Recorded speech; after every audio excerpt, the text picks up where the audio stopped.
Ini juga sekarang ada beberapa yang sudah mau menyusup dan bahkan sudah menyusup atau masuk di struktur kepengurusan Ansor dan Banser. Yang menyusup atau yang masuk di kepengurusan itu siapa? Yakni juga golongan habaib. Assalamualaikum sahabat nasab dimanapun Anda berada.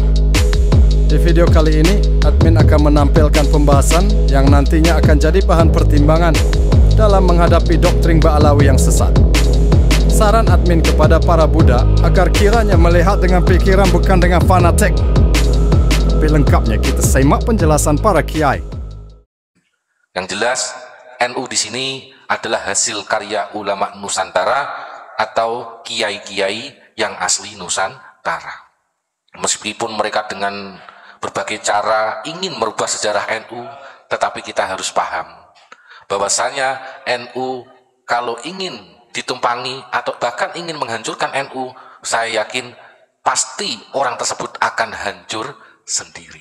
Ini kan masyhur dari beberapa ulama yang menyampaikan bahwasanya sampai Syekhona Khalil ya, beliau memberikan dawuh ya Jabar ya Kohar. Pokoknya intinya orang yang menumpang di NU apalagi punya niat ingin menghancurkan NU pasti hancur sendiri. Nah, ini kita harus yakin hal itu. Tetapi yang namanya kiai kultur, ya kan? Kiai kultur di sini tetap mempunyai peran. Tujuannya apa? Abu Yamam Al-Ghufran Al-Bantani yang diharapkan adalah menjaga marwah NU itu sendiri agar sesuai dengan khitoh. Jangan sampai diselewengkan, jangan sampai keluar dari rel, jangan sampai para pejabat di struktural PBNU ini tidak amanah. Alasannya apa? Kasihan kalau nanti kualat dengan para muassis NU. Karena ini adalah sebuah amanah. Contohnya, saya membaca dari struktur dari banomnya NU dulu, yang namanya Jatman. Saya membaca di situ, ternyata di struktur di kepengurusan Jatman sendiri itu banyak dari golongan habaib. Nah, ini kan bukan muhrim. Bukan muhrim yang harus pada saat ini ketua PBNU harus mengambil sikap tegas untuk membersihkan semua habaib. Karena apa? Kita harus sesuai dengan khitoh NU 1926 bahwasanya pada saat itu tidak ada habaib yang masuk di struktural PBNU. Agar NU tetap eksis, Indonesia juga tetap eksis. Buktikan cintamu pada saat ini, nyatakan cintamu, yakni dengan ketegasan mengambil sikap untuk membersihkan semua habaib yang ada di kepengurusan Jatman. Dampaknya apa? Karena keteledoran kita, ya kan, kelengahan kita pada saat ini sejarah Jatman juga bisa dirubah. Ini harus dikembalikan kembali, yakni yang memegang harus seorang ulama Nusantara yang yakni dari Thariqah Qadiriyah wa Naqsabandiyah. Itu yang pertama. Kemudian yang kedua, banomnya lagi di NU itu ada Ansor, ada Banser, ya kan? Ini juga sekarang ada beberapa yang sudah mau menyusup dan bahkan sudah menyusup atau masuk di struktur kepengurusan Ansor dan Banser. Yang menyusup atau yang masuk di kepengurusan itu siapa? Yakni juga golongan habaib. Nah, ini harus dibersihkan kembali. Ansor dan Banser yang memegang semua harus dari kader-kader NU atau kiai-kiai yang memegang di peranan struktural tersebut. Ini dari Ansor dan Banser ya. Karena apa? Ini rawan dipecah belah. Kalau kita tidak mengambil sikap sekarang, NU akan tinggal nama. NU akan tinggal nama. Ini tolong diingat. Sekarang kita harus tegas, Jatman harus dibersihkan dari yang namanya habaib dari kepengurusan, disapu bersih, ya kan? Ansor Banser juga sama, di PBNU juga sama. Kenapa? Kita harus menjaga marwah NU, ya kan? Menjaga marwah ulama Nusantara. Ini kembali lagi ke Gus Ilyas penyampaiannya tentang Thariqah atau di Jatman. Di Jatman ada 40 Thariqah yang diakui atau mu'tabaroh. 42 Thariqah mu'tabaroh. Dan di Jatman sendiri itu memutuskan tidak ada di antara Thariqah ini yang lebih baik ataupun lebih utama. Kenapa ketika ada yang mengatakan bahwasannya Thariqah Alawiyin ini lebih tinggi dan utama, ini yang 42 apa? Nah, ini perlu dipertegas Gus. Karena apa? Thariqah Alawiyin juga nggak masuk di Jatman. Perlu dipertegas Gus. Ada upaya apa ini? Saya anggap bukan pembodohan, tapi Jatman yang selama ini berdiri kok ada yang baru masuk aja tidak merasa lebih utama dan lebih tinggi. Ini bukan budaya kita, ini bukan budaya ulama Nusantara. Dipertegas Gus tentang toriko yang katanya lebih hebat itu. Ya terima kasih, karena tadi kita kan harus lemah lembut gitu loh, kan harus ada ritme. Kenapa saya menyampaikan itu? Yang mendirikan Jatman, Jamaah Ahli Torikoh Mu'tabaroh An-Nahdiyah, ini adalah kiai-kiai, ya kan, Torikoh Qadiriyah wa Naqsabandiyah. Kenapa pada saat ini bisa dioper alih oleh orang-orang yang tidak jelas? Kalau pengen bahasa gamblangnya, dioper alih oleh Habib Yahudi. Nah, ini kan jelas merusak dan menghancurkan. Kalau mereka pengen apa namanya khidmah atau ngabdi di Jatman atau NU, harusnya sikap dan akhlaknya sudah bisa kita baca. Dan sudah jelas, ya kan, banyak di YouTube video beredar bahwasanya yang namanya Pak Lutfi bin Yahya itu harus apa namanya untuk menyampaikan kepada semua rakyat Indonesia, itu di YouTube kan banyak itu ya, viral ya, bahwasanya Thariqah Alawiyin ini adalah Thariqah yang paling baik dan Thariqah yang menyebarkan pertama kali di Indonesia. Dia pakai bahasa Arab, dikira mungkin orang Indonesia tidak paham bahasa Arab. Ya, itu tuh jelas. Ini saya dengan bahasa yang santun Pak Imron, halus. Karena apa? Ini jelas ingin menghancurkan NU, menghancurkan Thariqah. Kenapa? Golongan mereka tidak akan pernah mengakui Thariqah Qadiriyah wa Naqsabandiyah, Sadiliyah atau Thariqah yang lain. Kan jelas videonya itu. Allah yang membuka aibnya sendiri, bukan kita. Itu Allah yang membuka aibnya sendiri. Tujuannya apa? Allah menjaga Indonesia, masyarakat Indonesia mulai Sabang sampai Merauke, warga Nahdien biar melek. Ini loh yang diaku-aku menjadi panglima bangsa, ya kan? Yang diaku-aku menjadi ketua sufi dunia, akhirnya apa? Susah pikiran. Yang katanya menjadi ahli tasawuf, akhirnya tak sanggup untuk memegang amanah. Karena jabatan di NU, di Jatman ini adalah sebuah amanah. Itu yang kami tadi sampaikan. Dan kalau penjenengan semua, para kiai-kiai, para gus-gus, semua yang warga Nahdien, mulai Sabang sampai Merauke, kita harus jeli. Jangan pernah tertipu oleh orang-orang yang tidak jelas, apalagi ingin menghancurkan Indonesia. Jangan terlena dengan duniawi. Percuma jenengan pinter ngaji kitab kuning, percuma dengan hafal Quran kalau tidak bisa menjalankan isinya Al-Quran dan hadis dan kitab kuning. Karena apa? Pertanggungjawabannya nanti per huruf.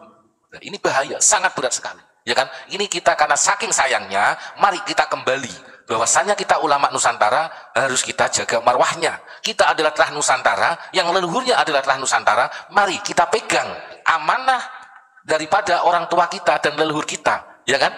Ini yang mendirikan NU ini bukan orang luar, tapi ulama-ulama Nusantara. Kalau jenengan sekarang tidak sadar dan melek, NU akan tinggal nama, Indonesia akan tinggal nama, dan Indonesia akan dipecah belah.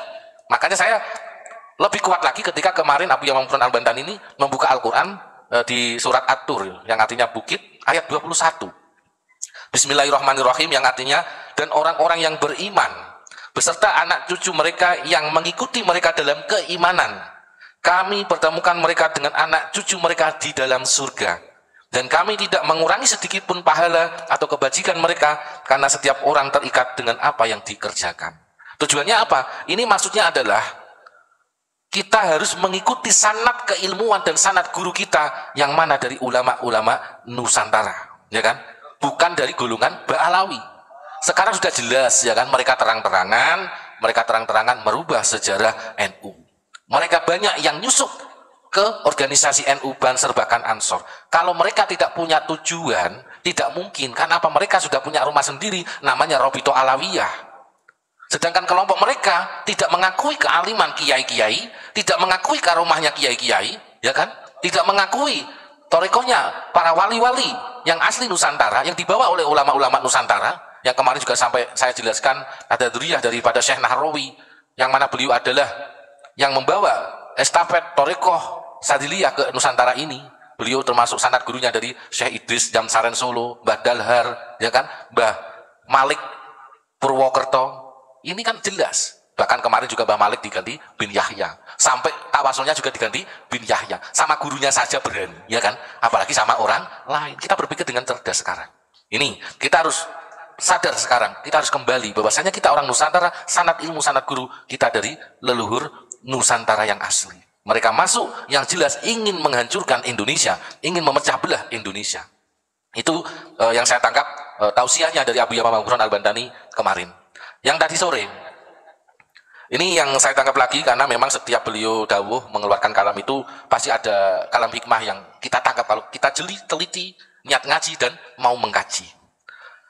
Yang pertama adalah yang saya terima dari beliau itu jaga marwah Pancasila, Merah Putih dan NKRI. Kita orang Nusantara, Pancasila di situ di dalamnya ada Bhinneka Tunggal Ika, ya kan? Kalau kita tidak kembali ke Pancasila, Merah Putih dan NKRI, coba jenengan sadar. Kemarin saya sampaikan di pengajian di beberapa daerah Jawa Barat, pengajian masuk mengibarkan negara lain. Ini kan sangat ironis sekali. Padahal di situ banyak warga Nahdliyin. Nah, ini kan harusnya kiai-kiai ini, khususnya yang di struktur NU, harus berani terjun ke lapangan untuk mensosialisasikan, menyampaikan tentang isinya Pancasila, Merah Putih dan NKRI. Kalau tidak seperti itu apa? Banyak mereka, dari golongan mereka sekarang itu ada marketingnya Pak modelnya. Ada marketingnya untuk mencari majelis-majelis di daerah Jawa Barat. Kemarin salah satunya adalah Majalengka. Mereka masuk ke majelis-majelis itu untuk alasannya tausiah lah atau apa. Akhirnya apa? Memprovokasi dan menghasut. Akhirnya untuk melawan pemerintah yang sah. Nah, kalau kita sekarang kiai-kiai hanya duduk manis, terima amplop, terima tamu. Nah, nasib umat bagaimana? Nasib bangsa Indonesia ini bagaimana? Kita tidak usah memikirkan jauh-jauh. Nasib anak cucu penjenengan nanti bagaimana? Ini karena ini Indonesia adalah milik bersama, tanggung jawab bersama untuk menjaga NKRI. Kemudian poin yang kedua adalah sekarang harus berani melawan penjajah yang ingin merusak NKRI. Jelas di media sosial kemarin saya dengan tegas menyampaikan jangan pasang foto Wali Songo. Pasanglah foto-foto habaib, alasannya mereka dengan dalih kan zaman dulu belum ada foto. Lah nek iku bener nek ora. Kalau jawabannya kan gitu. Lah ini kan hanya alibi, tujuannya mereka adalah ingin menenggelamkan Wali Songo dan duriyahnya. Duriyah Wali Songo dan duriyah kerajaan biar penjenengan kehilangan jati diri, biar anak cucu penjenengan kalau jenengan sekarang tidak bersikap tegas akan hancur Indonesia ini. Nasibnya nanti akan susah. Monggo penjenengan sadar. Jangan merasa sekarang wah saya enak kok, mobil saya banyak, tanah saya banyak. Setiap orang akan mati. Anak cucu penjenengan nasibnya belum tentu seperti jenengan. Mari kita sadar saat ini kita harus menjaga keutuhan NKRI. Kemudian poin yang ketiga yang saya tangkap adalah jaga akhlak. Jaga akhlak, ya kan? Sekarang banyak santi-santi ketika dipondokkan di pondok-pondok habaib itu, ya kan? Akhirnya apa? Kita kecolongan. Di sana tidak diajarkan kitab kuning. Karena yang ahli kitab kuning, yang ahli nafsu sorok, ya kan? Ahli balaghah, dan ahli kitab-kitab yang lain, itu tetap ulama Nusantara. Coba golongan mereka kalau memang ada yang pandai, datang ke Pondok Unik. Ya kan? Ini kan terbukti, kealiman, keilmuan, tetap ulama Nusantara yang nomor wahid, nomor satu, ya kan? Nah, terus, mereka saat ini memakai dengan politik salju. Lemah lembut, ya kan? Kemarin juga saya bahas ini. Dengan cara yang halus mereka akan merangkul. Kalau mau diajak kerjasama. Kalau melawan langsung akan diintimidasi, dipersekusi, bahkan diancam. Ini kelakuan-kelakuan mereka pada saat ini sudah rahasia umum. Kalau penjenengan tidak bersikap tegas, tidak berani mengambil sikap untuk menjaga keutuhan NKRI, Indonesia mau jadi apa? Jangan takut, mereka hanya omong kosong, omdu, ya kan? Mereka saya yakin suatu saat akan kabur kembali ke negaranya mana? Di negara Yaman yang mereka banggakan, ya kan? Kenapa saat ini di sana itu ada perang? Kok dia tidak kembali semua? Karena di sana katanya ada jihad. Kalau ingin negaranya malaikat atau apa? Kalau ingin jihad sendiri. Tidak usah ngajak orang Indonesia. Indonesia ini negara yang rukun, damai, cinta, kasih sayang. Monggo golongan penjenengan semua, golonganmu semua ini bawa, angkut pulang. Ya kan? Tidak usah buat kisruh di Indonesia. Indonesia ini adalah negara yang paling damai, negara persatuan dan kesatuan. Nah, kenapa saya ngomong seperti itu?